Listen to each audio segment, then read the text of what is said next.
Hello everyone, welcome back to our channel Jyoti Sangwan math classes. Hope you all are fine. Students, last class के अंदर हमने 9th chapter के 5 question and 6 question को discuss किया था। आज हम अपना नेक्स्ट 7th क्वेश्चन को डिस्कस करेंगे। यहाँ पर स्टेटमेंट जो है 7th क्वेश्चन की वो कुछ इस प्रकार है।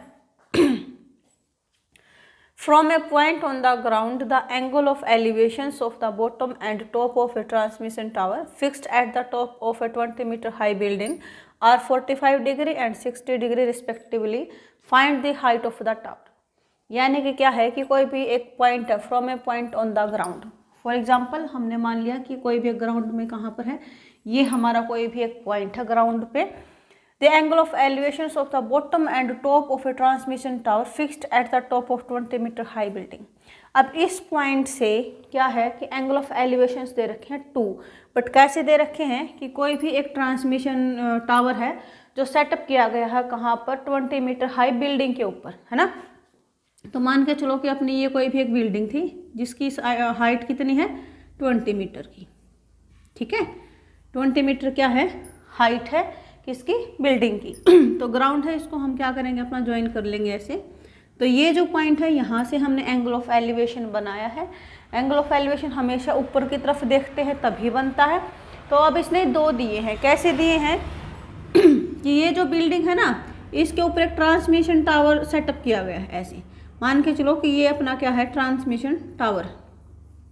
ठीक है, अब इसके टॉप का और बॉटम का एंगल ऑफ एलिवेशन दिया। जब भी हम ग्राउंड से देखेंगे, चाहे टावर के हम बॉटम को देखें या फिर टॉप को देखें, नज़र तो हमारी ऊपर की तरफ ही जाएगी।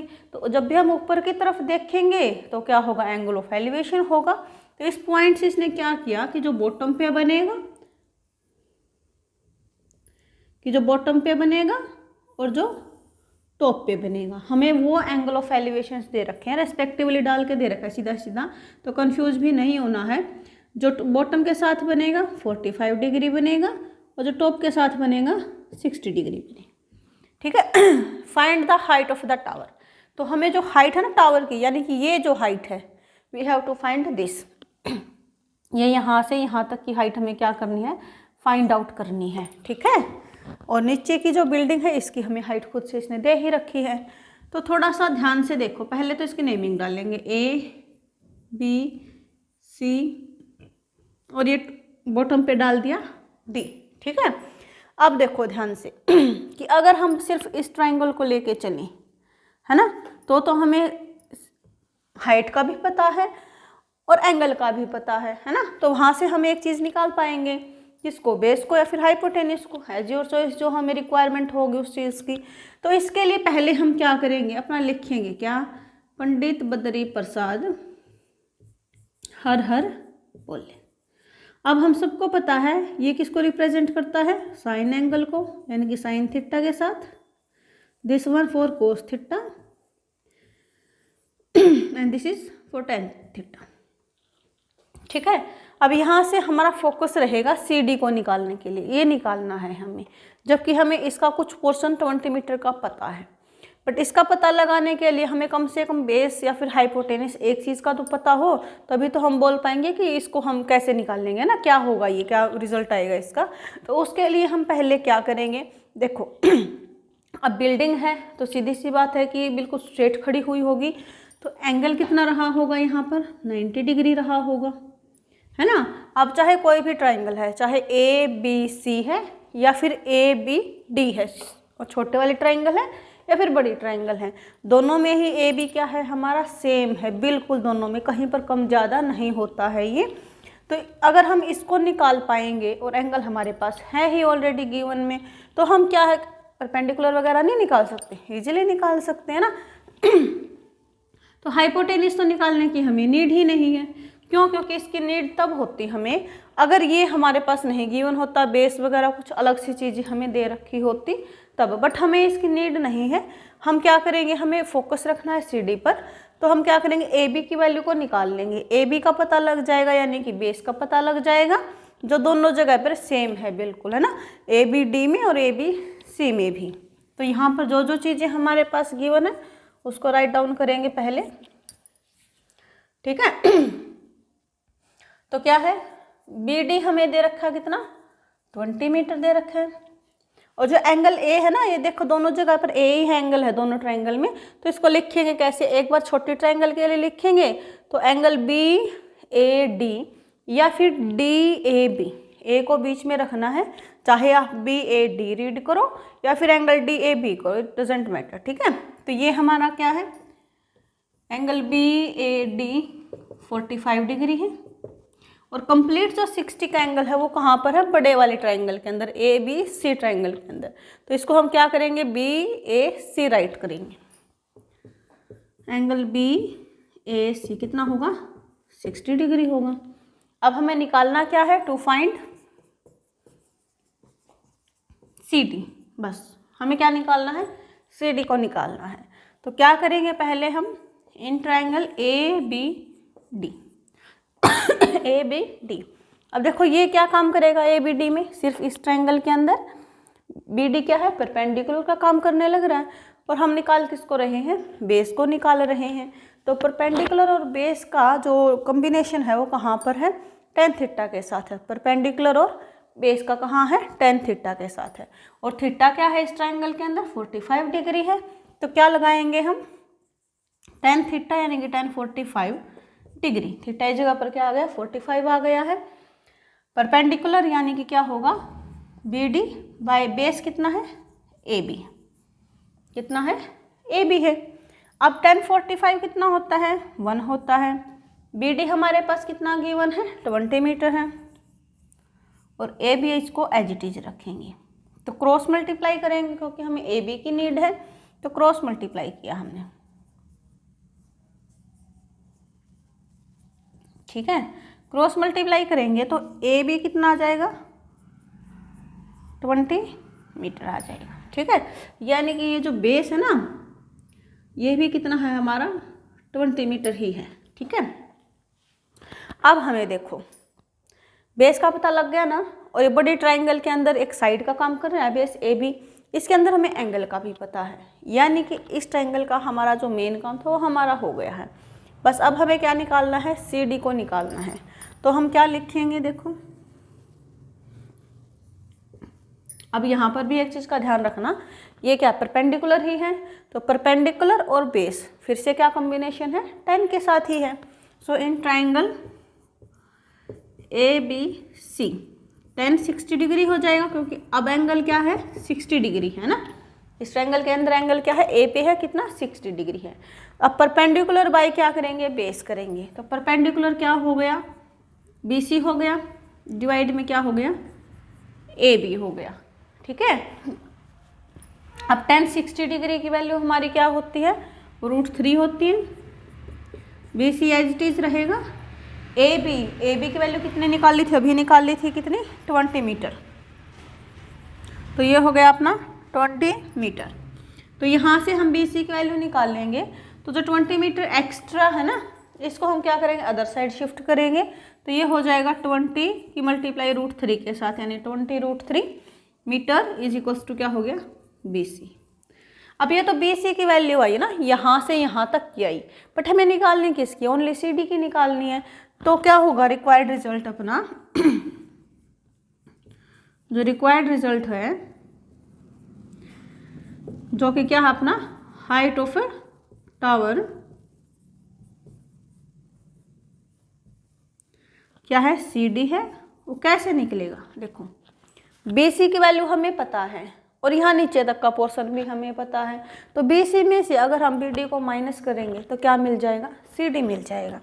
तो B C minus B D, B C कितना है 20 √3 और बी डी कितना है 20, ठीक है। यहाँ से हमने क्या किया, 20 को लिया कॉमन, तो सी डी कितना हो जाएगा, 20 ले लिया कॉमन, तो ये हो गया √3 - 1 मीटर, ठीक है। तो सी डी की वैल्यू क्या आएगी, 20 √3 - 1 मीटर। अब जो हाइट ऑफ टावर थी वो कितनी है, 20 √3 - 1 मीटर। आई होप कि आपको क्वेश्चन समझ में आया होगा।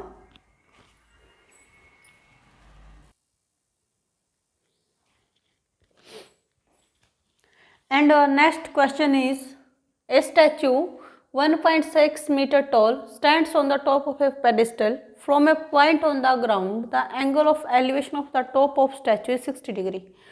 And from the same point, the angle of elevation of the top of pedestal is 45 degree. Find the height of the pedestal. जैसे लास्ट क्वेश्चन था कुछ कुछ ऐसा ही है, बस थोड़ा सा डिफरेंस है यहाँ पर कि वहाँ पर उसने क्या बोला था कि जो ट्रांसमिशन टावर था उसी का बेस बॉटम और टॉप की बात की थी। यहाँ पर थोड़ा सा घुमा के किया गया, बट एज इट इज चीज़ें हैं यहाँ पर भी। अब देखो क्या है कि इसके अंदर एक स्टैचू है जो किसी पेडिस्टल के ऊपर बना हुआ है। मान के चलो कि अपना पेडिस्टल है,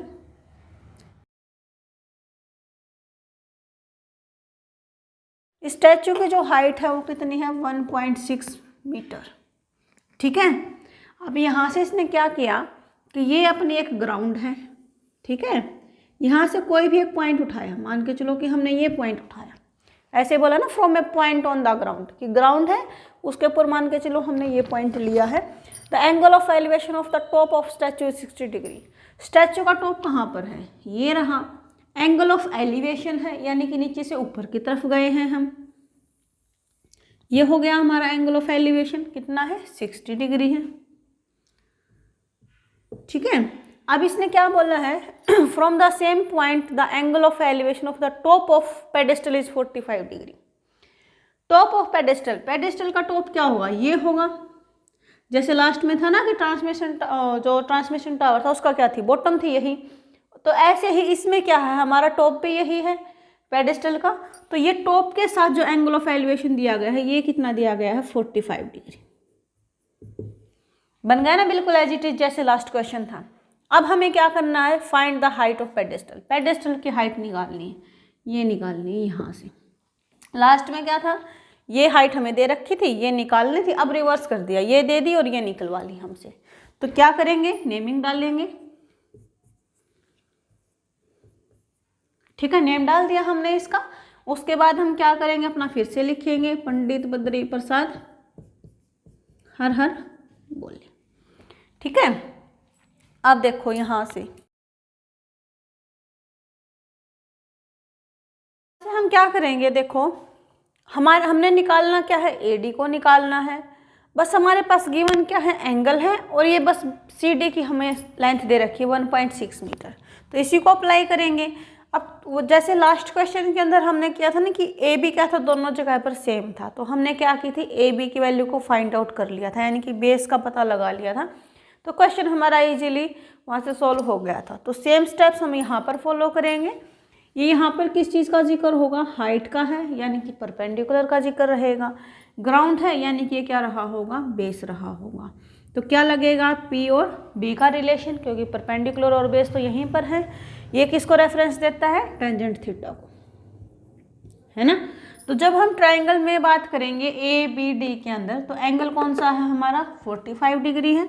so in triangle A B D में क्या लगाया हमने, टेंजेंट को लगाया है। सो टेंजेंट 45 डिग्री क्या होगा, परपेंडिकुलर बाय बेस। तो इस ट्राइंगल के अंदर परपेंडिकुलर क्या है हमारा, ए और डी है ना, तो ए डी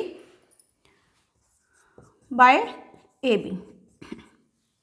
ठीक है, अब tan 45 की वैल्यू कितनी होती है, क्योंकि देखो ना तो हमारे पास ए डी की वैल्यू है ना ही ए बी की वैल्यू है, बट हम इसमें क्या कर सकते हैं, एक रिलेशन को डिफाइन कर सकते हैं ना, कुछ ना कुछ रिलेशन निकल जाएगा यहाँ से।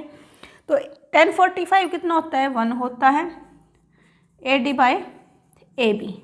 क्रॉस मल्टीप्लाई करेंगे जब हम यहाँ पर, तो हमें मिलेगा A B is equal to A D, यानी कि दोनों चीज़ें क्या है, एक दूसरे के इक्वल है, यानी कि जितनी पेडेस्टल की हाइट है ना उतनी ही यहाँ पर क्या है, ये डिस्टेंस है ए बी की। ठीक है, फिर हम अपनी नेक्स्ट ट्राइंगल पे मूव करेंगे।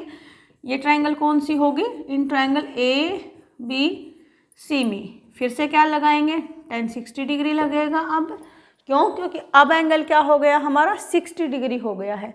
सो tan 60 डिग्री क्या हो जाएगा, परपेंडिकुलर अपॉन बेस। तो परपेंडिकुलर अब क्या हो गया हमारा ए सी बाय बेस क्या है, सेम ए बी है। अब tan 60 डिग्री की वैल्यू कितनी होती है, √3 होती है, तो इसको लिख लिया। ए सी हमारे पास कितना है, तो इसको एक बार एज इट इज लिख लेते हैं ए सी, और ए बी को भी एज इट इज लिख लेते हैं।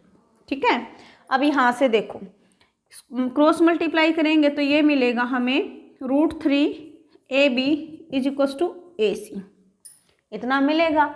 अब यहाँ से देखो हमें निकालना किसको है, AD को निकालना है, तो हम AC को क्या लिखेंगे, AD प्लस DC। AD में DC को ऐड करेंगे, AD में अगर DC को ऐड करेंगे तो AC मिल जाएगी हमें, है ना। इधर AD हो गया, बट यहाँ पर थोड़ा सा देखिए तो AB बच गया, क्योंकि देखो DC की वैल्यू तो हमें पता है 1.6 मीटर है। अब AD की हमें निकालनी ही है, बट यहाँ पर देखिए तो AB का तो हमें पता ही नहीं कितनी है, बट यहाँ पर ये रिलेशन था, इसको लिख लो फर्स्ट। क्या था कि जितना AB है ना उतना ही क्या है, AD है। तो AB की जगह पर हम क्या लिखेंगे, AD लिखेंगे फ्रॉम फर्स्ट। ठीक है, फर्स्ट को यूज करके हमने क्या लिखा, √3, AB की जगह पर क्या हो गया, AD हो गया है। अब AD को हमने निकालना है ना, तो AD को इकट्ठा किया तो ये हो गया √3 AD माइनस AD, क्योंकि उधर AD प्लस में है ना, इधर आके क्या हो जाएगा, माइनस में हो जाएगा। DC की वैल्यू कितनी है, 1.6 है, हमारे पास गिवन है में है।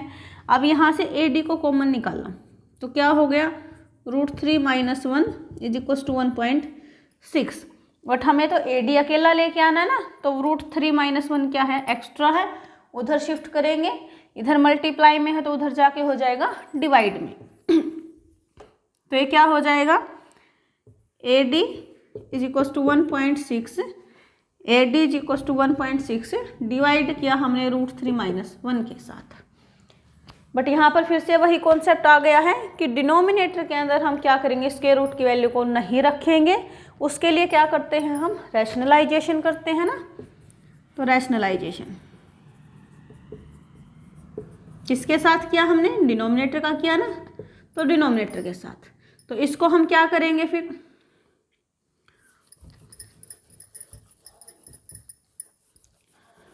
तो ये हमारा क्या हो जाएगा, AD इधर है 1.6 था, √3 - 1 एज इट इज था। अब रैशनलाइजेशन किया तो क्या करते हैं, सिर्फ साइन का चेंज करते हैं, तो ये हो गया √3 + 1 √3 + 1। अब क्या करेंगे, न्यूमरेटर के साथ मल्टीप्लाई, डिनोमिनेटर के साथ मल्टीप्लाई, तो ये हो गया 1.6 की मल्टीप्लाई √3 + 1 के साथ। तो ये क्या हो गया, A - B और A + B, तो कौन सी आइडेंटिटी यूज होगी, A² - B²। A² यानी कि √3 का स्क्वायर हो गया 3 - B², 1 का स्क्वायर यानी कि 1। तो इसको कट करेंगे 1.6/2 और ये हो गया √3 + 1। अब इसको अगर आप कट करना चाहो तो कितना हो जाएगा, ये 0.8 पे, तो ये हो जाएगी अपनी 0.8 √3 + 1 मीटर। ये क्या हो जाएगी, पेडेस्टल की हाइट AD, क्योंकि AD निकल के आया ना, तो ये हो गई अपनी पेडेस्टल की हाइट। यहाँ पर थोड़ा सा अगर आपको मतलब ये लग रहा है ना कि थोड़ा सा मतलब स्पेस की कमी है, इसलिए तो एक बार वीडियो को बैक करके देख लेना, अच्छे से समझ में आ जाएगा। फिर भी किसी बच्चे को अगर कोई भी डाउट रहता है तो कमेंट सेक्शन में अपना डाउट को ज़रूर कमेंट करें। वीडियो अच्छी लगी है तो लाइक करें, अपने फ्रेंड्स के साथ ज़्यादा से ज़्यादा शेयर करें, और कोई बच्चा अगर फर्स्ट टाइम चैनल के साथ जुड़ता है please subscribe the channel. Thank you students.